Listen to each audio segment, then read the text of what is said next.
Un peu? Oui. Ah, super. Bonjour et bienvenue à la Bibliothèque internationale à Kungsholmen. Ici, nous avons des livres en 100 langues. Nous sommes fiers d'être assez uniques en Europe, presque au monde. Je m'appelle Ida et je suis bibliothécaire ici et j'aimerais vous demander de excuse my French. Aujourd'hui, nous sommes honorés d'être le dernier arrêt dans la tournée qu'avez-vous faite ici en Suède, Monsieur Morleva, à l'occasion du prix Alma. Félicitations. Mes collègues Erika, Torun, Philippe et moi ont organisé cet événement grâce à l'Institut français de Suède et sa super équipe, Meryl surtout, cette fois-ci, et Karine. Mariella du prix Alma est aussi parmi nous, également Cornelia de Lilla Piratförlaget, la maison d'édition de Morleva en Suède. Il vient de publier la traduction par Marianne Tuvesson de Jefferson. Vous allez pouvoir l'acheter, ce beau livre, après, et l'avoir signé par l'auteur. Mais maintenant, à l'essentiel, c'est pour connaître encore mieux le gentil héros, les raisons Jefferson, que nous sommes ici, en compagnie de son créateur. D'abord, je vais donner la parole à Françoise Suhl, son partenaire de discussion. Françoise, tu es traductrice plus récemment de l'académicienne Tuva Forsström. Sa recueil de poèmes, Je me suis enfoncée dans la forêt. Plus généralement, tu as créé des milliers de liens forts et des rencontres littéraires inoubliables entre la Suède et les pays francophones. Pour ça, tu vas bientôt recevoir une médaille et être officier de l'Ordre du Mérite, nommé par l'Institut français. Félicitations. Et à toi, Françoise. Merci, vous m'entendez? Bienvenue à tous. Ça fait plaisir de vous retrouver. Et j'ai seulement une petite question. Sophanie, tu sais tout. Quel âge ont tes élèves? 15-16 ans. 15-16 ans. Jean-Claude, vous avez 15-16 ans. Vous êtes lycéen. Comment c'était? Je n'aurais pas envie de revenir à cette période-là de ma vie. Pas du tout. Pas du tout. Pourquoi? Non. Je suis beaucoup plus heureux aussi aujourd'hui, 50 ans plus tard. Même si ça me rapproche de l'échéance définitive. L'échéance, mais vous avez quand même l'écriture devant vous, la vie devant vous. Oui, bien sûr. Alors, à 15 ans, j'étais lycéen, j'étais dans un internat. J'étais un garçon assez timide, avec les filles, avec les adultes, avec un peu tout le monde. J'étais un garçon assez silencieux. J'ai changé depuis.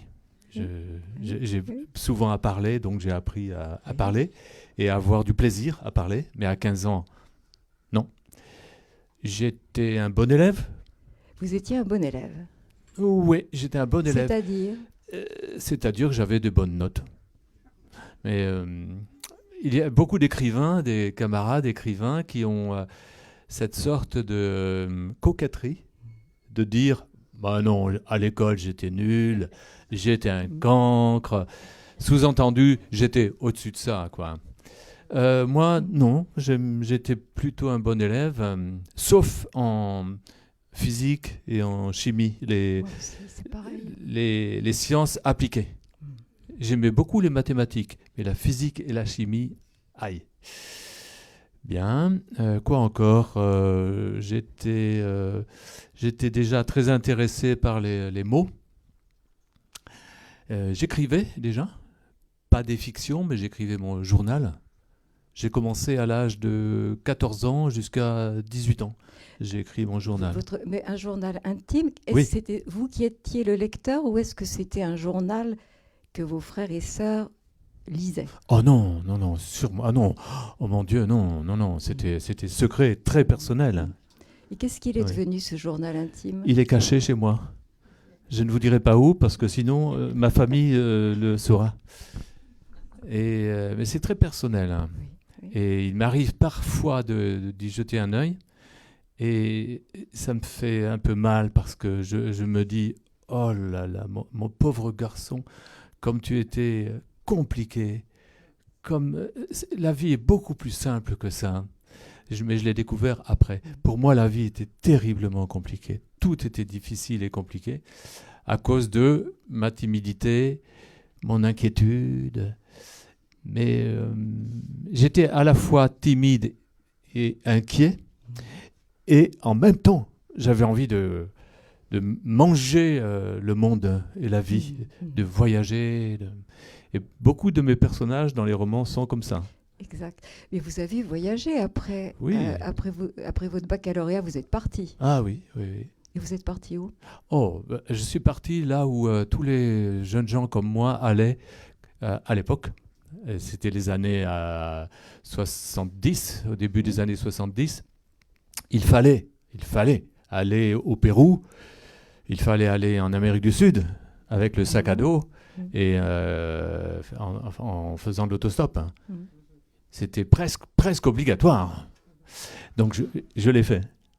Et je suis revenu différent, un peu plus sûr de moi. Voilà. Mais à 15 ans, non, c'était difficile. Je me sentais empêché de vivre. J'étais dans l'internat. Et dans un internat, on est entouré de beaucoup de gens. Il y a tous les amis qui sont là. Et j'étais très seul. Je me sentais, je n'étais pas seul, mais je me sentais profondément seul. Oui, c'était comme ça. Et donc, vous écriviez... Mais j'ai une question qui m'intrigue. Quel est le livre que vous avez lu qui vous a donné envie d'écrire?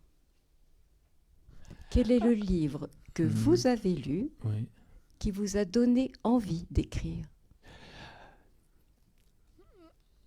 J'ai envie de dire Robinson Crusoe. C'est le premier livre que j'ai lu. J'avais 10 ans, j'étais à l'internat. Et ce livre a eu beaucoup d'importance pour moi, parce que c'était le premier que j'ai lu. Et Robinson me parlait à moi, à la première personne. Il me disait... Je suis né en l'an 1632 dans la ville de York. Je m'appelle Robinson Crusoe. Un soir, mon père, etc. Et j'avais l'impression qu'une voix sortait du livre et me parlait à moi. Et ce livre m'a bouleversé. C'était sa voix de solitude à solitude, de sa solitude à la mienne. Et je l'ai lu 3 fois de suite, ce livre. 3 fois de suite. Et j'ai pensé, c'est le plus beau livre du monde, il est inutile d'en lire d'autres. J'en ai quand même lu d'autres après. Vous en avez lu d'autres quand même. Mais est-ce que c'est celui qui m'a donné envie d'écrire? Je ne suis pas sûr. Oui. Celui qui m'a donné envie d'écrire, c'est plus tard. J'avais 16 ans, je pense, ou 17 ans, et j'ai lu un livre qui s'appelle, en français, un futur lecteur là, hein, oui. Un livre qui s'appelle en français La rage de vivre. Oui, La rage de vivre. Et en anglais, ça s'appelle... j'ai oublié. Enfin, c'était une autobiographie écrite par un musicien américain qui s'appelait Meds Mesereau, un musicien blanc, vous le connaissez, qui jouait de la clarinette et qui raconte sa vie au milieu des musiciens noirs, ce qui était... exceptionnel. Les Noirs restaient entre eux, les Blancs entre eux. Lui, il était dans les groupes, dans les orchestres noirs. Et c'était tellement plein de vie, de truculence, d'énergie, de drôlerie. Et je me disais, la vraie vie, c'est là. Ça me faisait terriblement envie d'être aux États-Unis et de découvrir des choses un peu troubles. La musique, les choses un peu coquines, hein, les femmes, hein, le danger, la musique. Ça me paraissait un monde terriblement excitant. Et surtout, l'écriture était comme on parle. Oui. Comme on parle. Et je me rappelle, je notais des expressions que je trouvais tellement bien trouvées. Par exemple, je me souviens, il disait « À l'âge de 15 ans, j'étais un garçon plein d'énergie. J'étais comme un haricot sauteur du Mexique. » Pam, pam, pam. Et je disais « Oh, quelle belle comparaison, c'est génial. J'étais comme un haricot sauteur du Mexique. » Donc je l'écrivais. Et peut-être que c'est la première fois où je me suis dit, quand on lit Victor Hugo, ou Strindberg, ou Goethe, j'en sais rien, on dit, bon, c'est même pas la peine d'essayer d'écrire comme eux, c'est impossible. Ce sont des génies, et moi, je ne suis rien. Mais quand je lisais Mezzrow, je disais, mais je pourrais, moi, arriver à écrire comme ça. Donc c'est peut-être la première fois où l'idée d'écrire m'est venue. Avec Mezzrow, c'est ça. Milton Mezzrow. À lire. La rage de vivre. La rage de vivre. Mais alors, est-ce que vous avez deux questions. Est-ce que vous avez un rituel d'écriture et est-ce que vous auriez des conseils d'écriture pour les futurs? Je pense qu'il y a des futurs auteurs ici qui ont 16 ans. Je me trompe ou non? Ils ne le diront pas. Hein. Parce que moi, je veux lire ce qui sera écrit dans 20 ans par eux. Tout à fait. Alors, conseil d'écriture. Et rituel d'écriture. Alors, rituel d'écriture, d'abord pour moi, il y en a. Je suis désolé, c'est très décevant. Je n'en ai pratiquement pas. Je peux écrire dans mon bureau à la maison, qui est une petite pièce entourée de livres, mais qui n'a rien d'extraordinaire, qui donne sur les arbres, sur la nature. J'aime bien être là. Je peux écrire dans la cuisine. Je peux écrire... pendant tout l'hiver, je suis dans la cuisine. Je remonte dans mon bureau au beau jour. Et je me fais gronder pendant l'hiver. Ma femme me dit, tu sais que tu as un bureau là-haut? Je dis, oui, mais bon, encore 2 jours, je remonte. Je ne remonte pas, je reste là. J'aime bien les cuisines, d'une façon générale. C'est là où se disent les choses les plus importantes. Exact. Oui, que j'écrive dans la cuisine, à mon bureau, dans un train, dans un bar, ça m'est égal. Je n'ai pas de stylo particulier, je m'en fiche complètement. Un marque-page peut-être pour ne pas se perdre? Non. Pas de marque-page dans vos textes? Quand j'écris, c'est sur l'ordinateur, donc il n'y a pas de marque-page. J'écris aussi sur des cahiers dans les trains. Ouais. Mais j'ai très très peu de rituels. Je n'ai pas d'heure, j'écris quand j'ai envie d'écrire. Je peux écrire pendant 10 heures une journée et 0 le lendemain.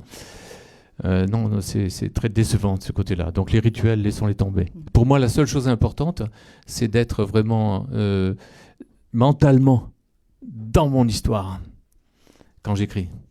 Tout le reste m'importe peu. Si je suis dans mon histoire, rien ne va me déranger. Je vais écrire. Et si je n'y suis pas, mentalement, je n'écrirai pas, même si on me donne des conditions idéales. Monsieur l'écrivain, monsieur l'artiste, voilà, on ne vous dérange pas surtout. Voilà votre résidence d'écrivain, personne ne va vous déranger. Nous revenons dans 3 mois pour lire votre chef-d'œuvre. Moi, 3 mois après, il n'y aura rien du tout. Je serai allé me promener. Voilà. Oui. Alors, les conseils à donner aux jeunes gens qui ont envie d'écrire... je vais être décevant une 2e fois parce que c'est terriblement difficile de conseiller, parce que l'écriture est une chose tellement personnelle que ce qui me convient à moi ne conviendra pas à la personne à qui je parle. Par exemple, moi, je ne fais jamais de plan. Je suis incapable de ça. J'ai juste besoin d'une situation de départ et d'une forme, mais le scénario, je l'ignore complètement. Mais je ne dis pas aux jeunes gens, surtout ne faites pas de plan, c'est pas bien. Parce que parmi les jeunes gens, il y en a pour qui c'est bien de faire des plans. et ils vont être à l'aise, ils vont être sécurisés, et ils vont faire des chefs-d'œuvre. Donc c'est difficile. Le seul conseil que je puisse donner à des jeunes gens qui veulent écrire et qui me le demandent, je leur dis, essaie d'écrire comme toi seul peux écrire. Hein? C'est difficile ça, parce qu'on a toujours un peu envie d'imiter quelque chose qu'on a admiré. Mais là, l'issue, elle n'est pas là. Hein. L'issue, elle est vraiment d'aller loin à l'intérieur de soi-même et d'écrire comme soi seul. C'est bon ma phrase là? Je peux écrire, vous m'avez compris. Hein? Ouais. Voilà. Et puis bien sûr aussi de lire beaucoup. De lire des bonnes choses, des moins bonnes, des mauvaises. Ça sert de contre-exemple. On se dit, ça, moi, je n'écrirai jamais comme ça. De lire des classiques, de lire des romans policiers, de lire la page sportive des journaux. Tout est bon, tout est bon. Ouais. Donc de se muscler en ayant lu beaucoup de choses différentes, et puis jusqu'au point d'arriver à peut-être soi-même arriver à écrire quelque chose de très personnel, mais seulement parce qu'on a reçu beaucoup. Tout seul, on n'est rien du tout. Hein. Oui. Moi, j'ai lu beaucoup. Et les livres que vous avez lus, on vous les conseillait ou vous étiez dans une bibliothèque comme celle-ci qui est étonnante et vous promeniez et puis vous botanisiez. Comment est-ce que vous choisissiez les livres que vous avez lus? Vous pensez toujours à l'époque où j'étais... Je pensais toujours à l'époque où vous avez 15-16 ans. Ah oui. Alors d'abord, je ne lisais pas tant que ça. Au lycée, il y avait une bibliothèque, mais je n'ai jamais été très... Je dis toute la vérité ici. Hein. Oui. Je n'étais pas très attiré par cette bibliothèque. J'étais un peu ailleurs. J'écrivais mon journal et je ne sais pas. Les livres sont entrés dans ma vie un peu plus tard, plutôt à 17 ans, 18 ans, et comme étudiant. Comme étudiant, j'ai vraiment commencé à lire beaucoup. Comme lycéen, pas tant que ça. J'écoutais de la musique, je jouais au football, je courais après les filles. Je les rattrapais jamais, d'ailleurs. Enfin, si, parfois. Bon, c'est un autre sujet. En tout cas, je n'étais pas... passionné par la littérature. C'est venu plus tard. Et peut-être on pourrait commencer à parler un peu plus précisément de Jefferson. Et je vous propose de commencer par une lecture, si vous voulez bien. D'accord, je veux bien, c'est volontiers. Et puis ensuite, on pourra discuter de Jefferson, et si vous avez des questions, des commentaires, vous les posez. D'accord. Alors je vais essayer de lire en tenant le micro. Je peux tenir le micro? Non, ça ne va pas être pratique. Merci, c'est gentil. Je ne sais pas, qui parmi vous ici a lu Jefferson? Ah, quand même. Très bien, merci. Donc, pour les autres, je vais lire le début, c'est le mieux. Hein. Comme ça, je vais pas divulgacher, comme on dit. Alors, donc Jefferson. Le jeune hérisson Jefferson Bouchard de la poterie acheva de ranger son logis en chantonnant des petits pom pom pom pom pom pom pom pom à la façon des gens qui sont de très bonne humeur. Quand tout fut parfaitement en ordre, la balayette époustée à la fenêtre et la pelle à ordures raccrochée à son clou, il programma son four afin que ses pommes de terre à la crème soient cuites à point pour son retour. Puis, il enfila son veston, le boutonna au milieu, notant par la même occasion que cela faisait des plis dans le tissu à cause de son petit bedon qui poussait vers l'avant. Il faudrait qu'il freine un peu sur le gâteau sec. Il s'aspergea de parfum sous-bois, lassa dans l'entrée ses chaussures parfaitement cirées, en posant tour à tour son pied droit puis son pied gauche sur le tabouret prévu pour cela. Il attacha son sac à dos sur ses épaules et sortit.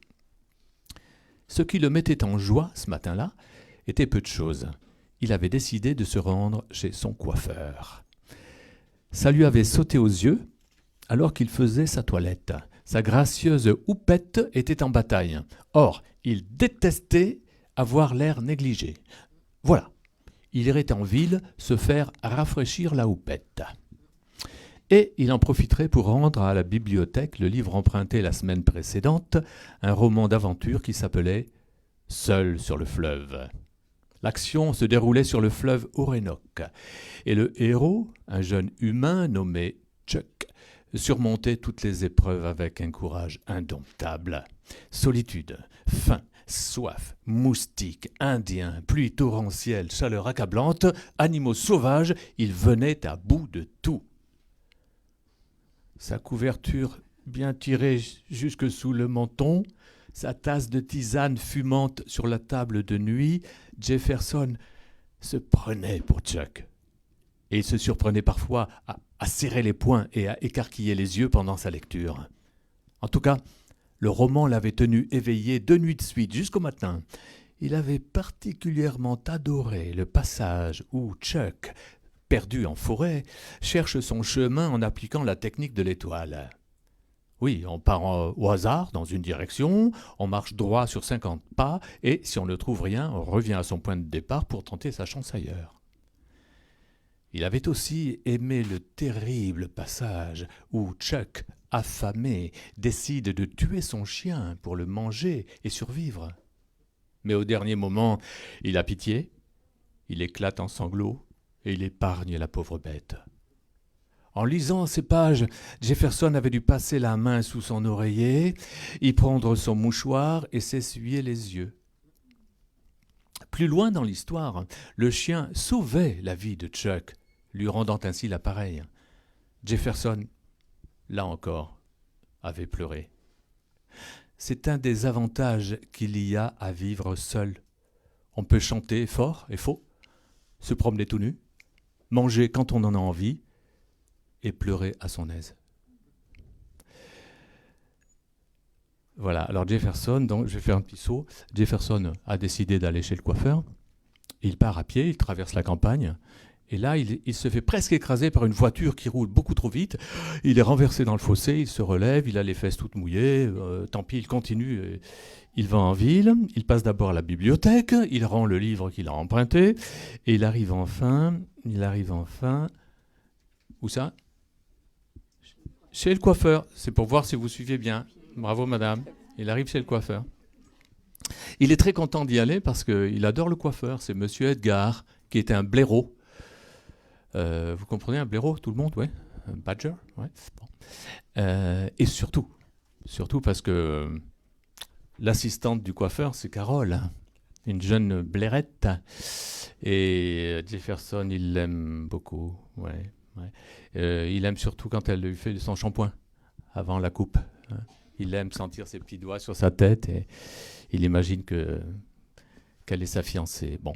Et donc, il arrive au salon de coiffure, et là, c'est fermé. Et bizarre. Il y a de la lumière dedans. Il voit même une cliente, c'est une chèvre, qui est en train de se faire une permanente et qui dort. Et donc, il ne peut pas ouvrir, c'est fermé. Il fait le tour du bâtiment, il entre par la fenêtre. Et il arrive dans le salon de coiffure.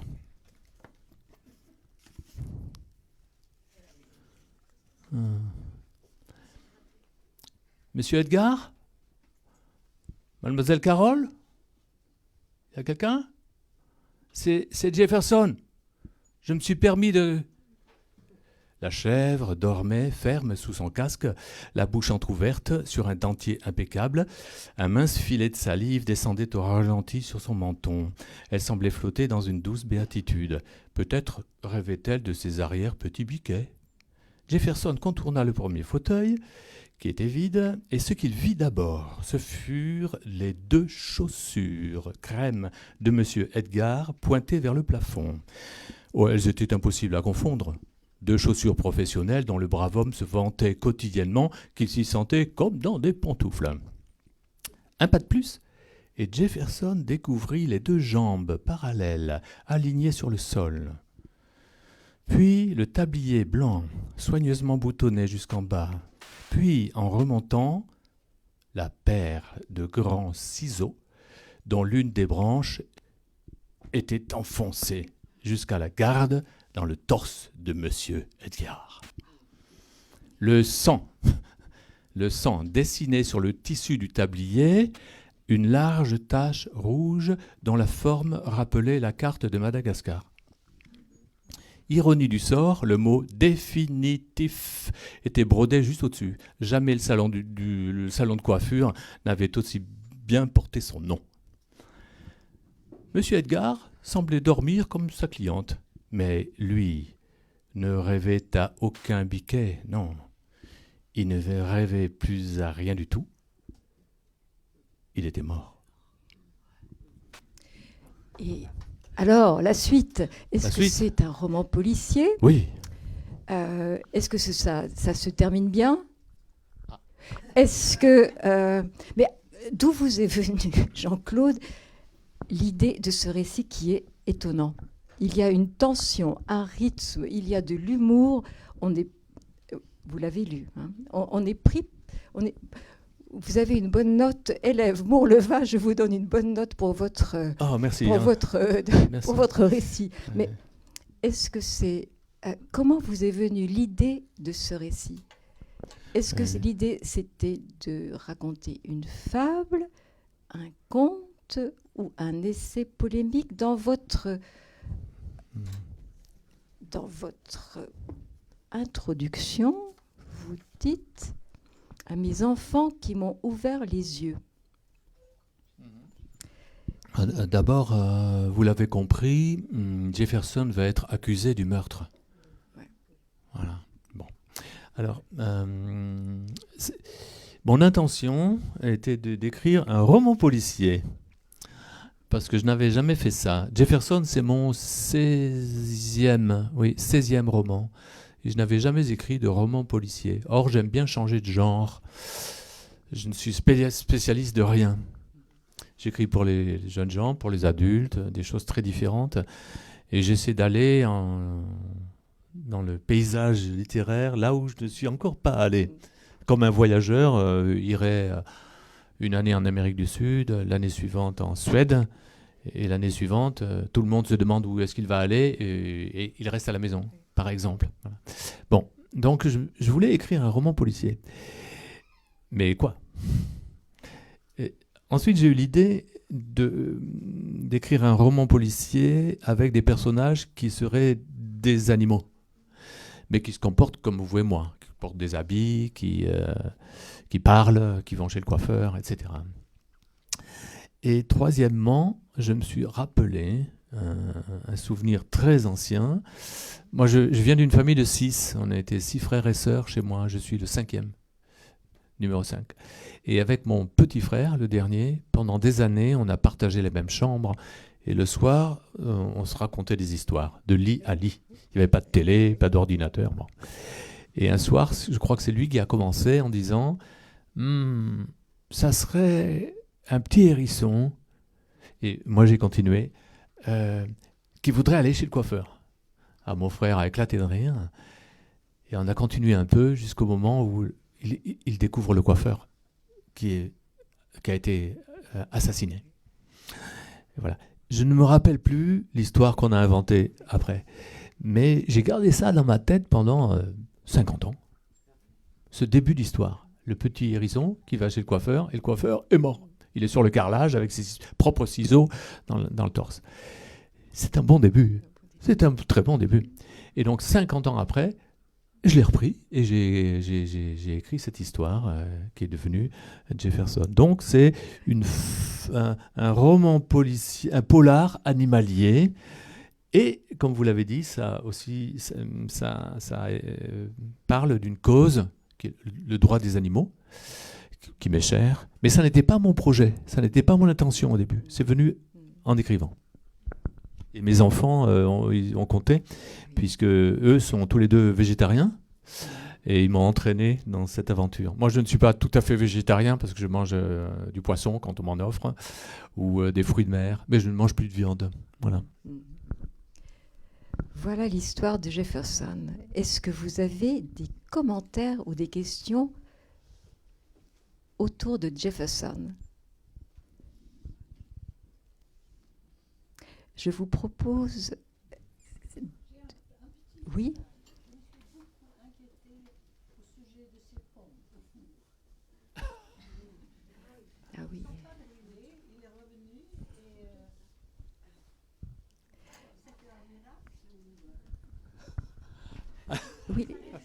J'adore votre question.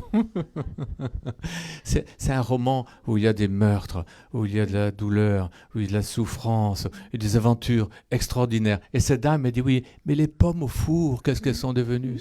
C'est extraordinaire. Merci vraiment. Pratique. Ouais, la question me touche. Alors, il a programmé son four. Donc le four s'est arrêté au bout de 45 minutes pour des pommes de terre au four, je ne sais pas combien de temps il faut. Voilà, mais quand il rentre, vous l'avez lu, le livre? Oui. Donc quand il rentre, la maison n'a pas brûlé, mais les pommes au four, on ne peut plus les manger. Hein. C'est une sorte de petit tas tout noir, noirâtre. Voilà. Très belle question. C'est la première fois qu'on me la pose hein, depuis que le livre est paru. Je vous félicite. Oui.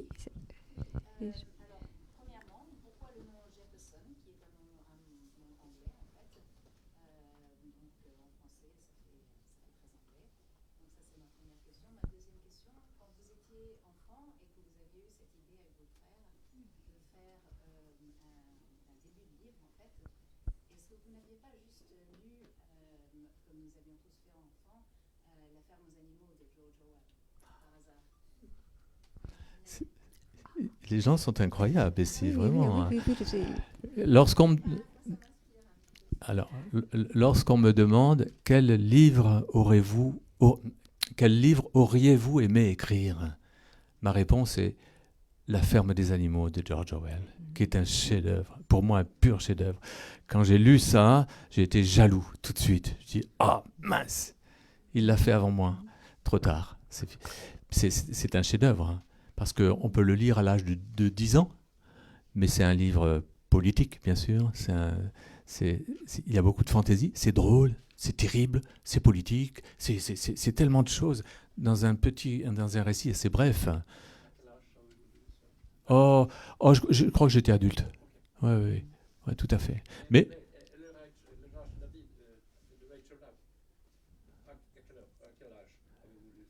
la rage de vivre, 16 ans.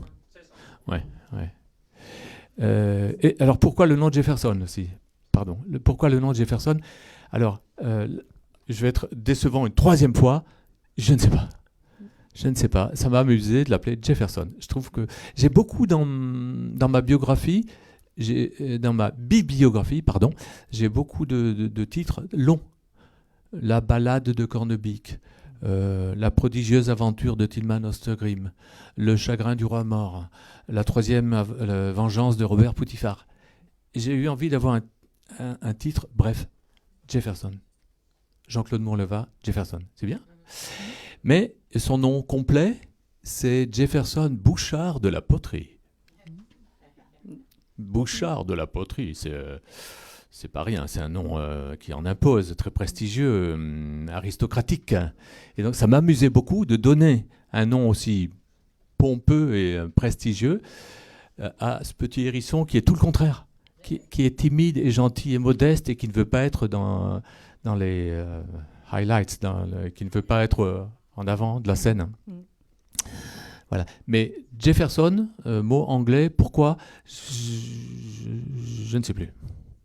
C'est comme ça. C'est un Désolé. hérisson. Un hérisson peut s'appeler Jefferson. La preuve. Et un cochon peut s'appeler Gilbert. Allez, les noms de tous les autres. Jefferson, il a un nom anglo-saxon, anglophone.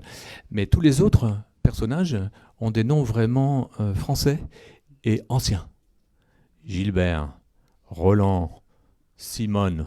Il n'y en a plus aujourd'hui. Ce sont des prénoms qui datent de 2 générations en arrière. 2 générations en arrière. Au moins, hein, ouais. Donc ce roman, il est un petit peu, il a un côté un peu passéiste, un petit peu désuet d'autrefois. Jefferson a un téléphone portable, mais il n'est pas très moderne, Jefferson. Il a quelque chose d'ancien, un peu. Jean-Claude, vous avez été en Suède maintenant pendant une bonne semaine. Oui. Quels sont les animaux que vous avez vus? Des animaux au sens large, animaux humains, animaux... Qu'est-ce que vous avez vu? Oui, vous faites bien de dire au sens large. Oui, Parce que je vous, dis vous avez toujours, dit quels animaux, j'avais envie de dire, j'ai vu plein d'animaux. Les êtres humains, pour moi, sont, pardon pour ceux que ça va choquer, nous sommes une espèce animale, une espèce très particulière. Je suis d'accord. Une espèce étonnante. Mais nous sommes une espèce animale. Moi, je n'ai pas de ressemblance avec ça, hein, ni avec ça, ni avec ça. Mais j'ai une ressemblance avec n'importe quel animal, avec un singe ou un chien. Voilà, bon.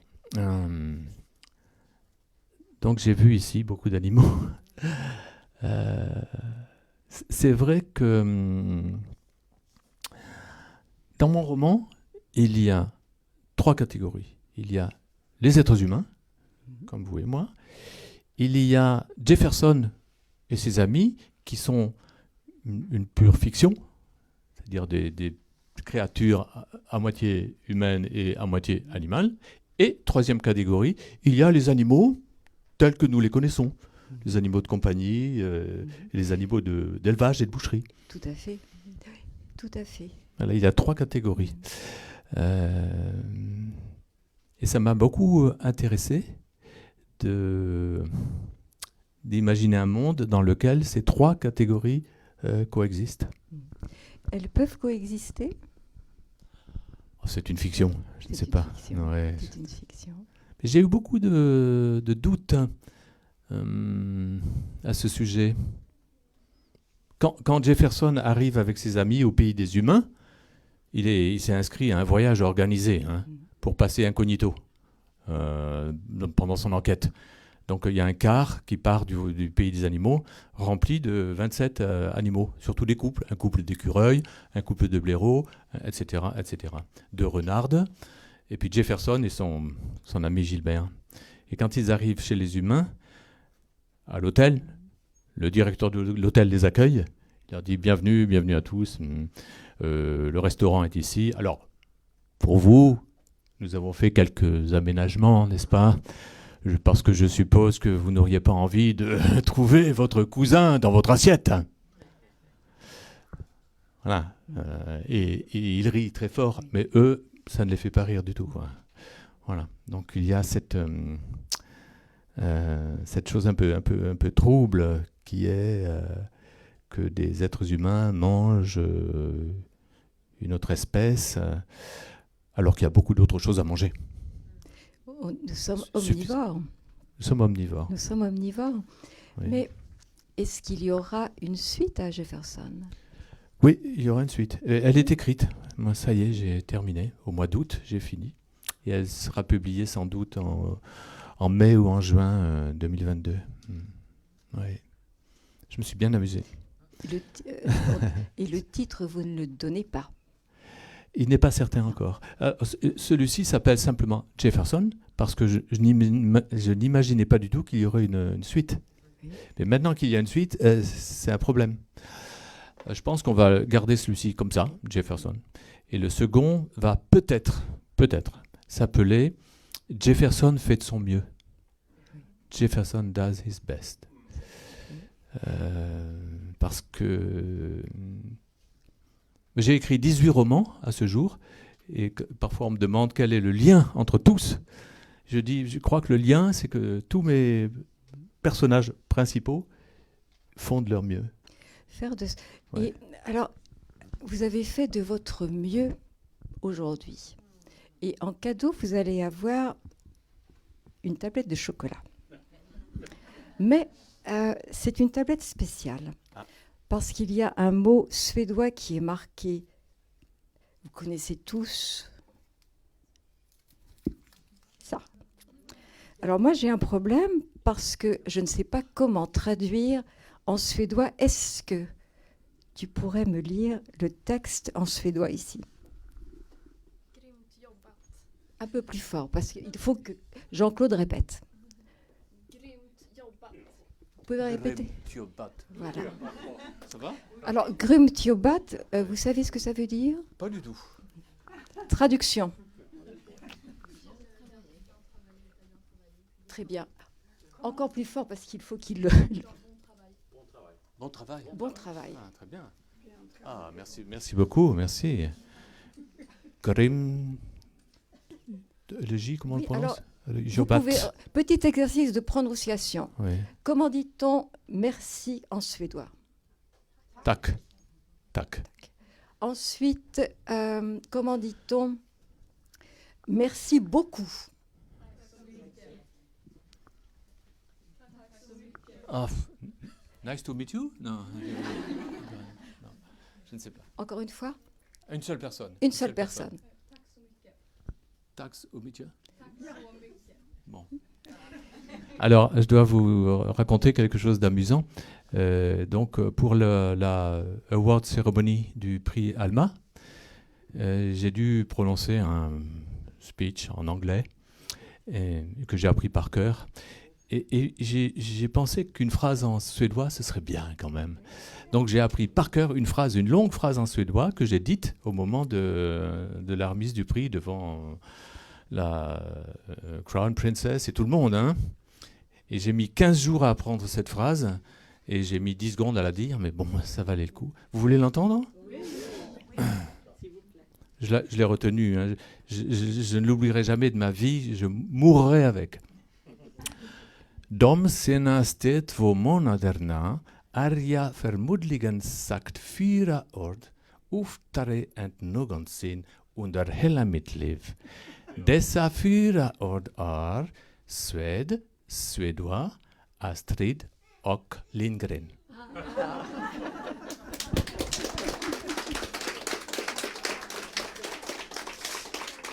Merci. Bon travail. Merci, merci. Vous aussi, vous avez fait un beau travail. Merci à vous. Grymt jobbat. Grymt jobbat. Grymt jobbat. Un grand merci à tous et à la bibliothèque de nous avoir accueillis.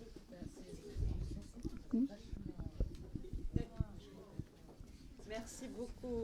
Merci. Encore un cadeau. Oui, encore un cadeau. Merci beaucoup. Qu'est-ce que c'est? Ah, des poètes suédois. Je pensais que c'était des chocolats, mais c'est bien aussi. Non, non, c'est bien, c'est bien. Merci beaucoup. Oh, merci. Quelle jolie fleur. Voici mes marque-pages. Ouais, d'accord, très bien. On discutait comment fait-on un marque-page.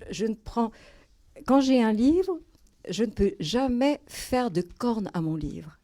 Il faut que je marque ma page. Et quand je n'en ai pas, je prends des feuilles. Pas mal.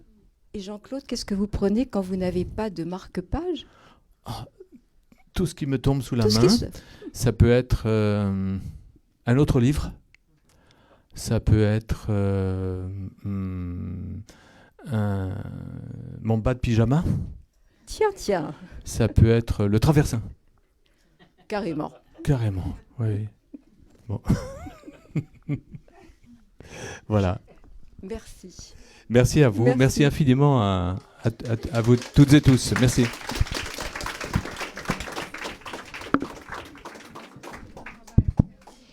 Et je voudrais juste annoncer une petite chose.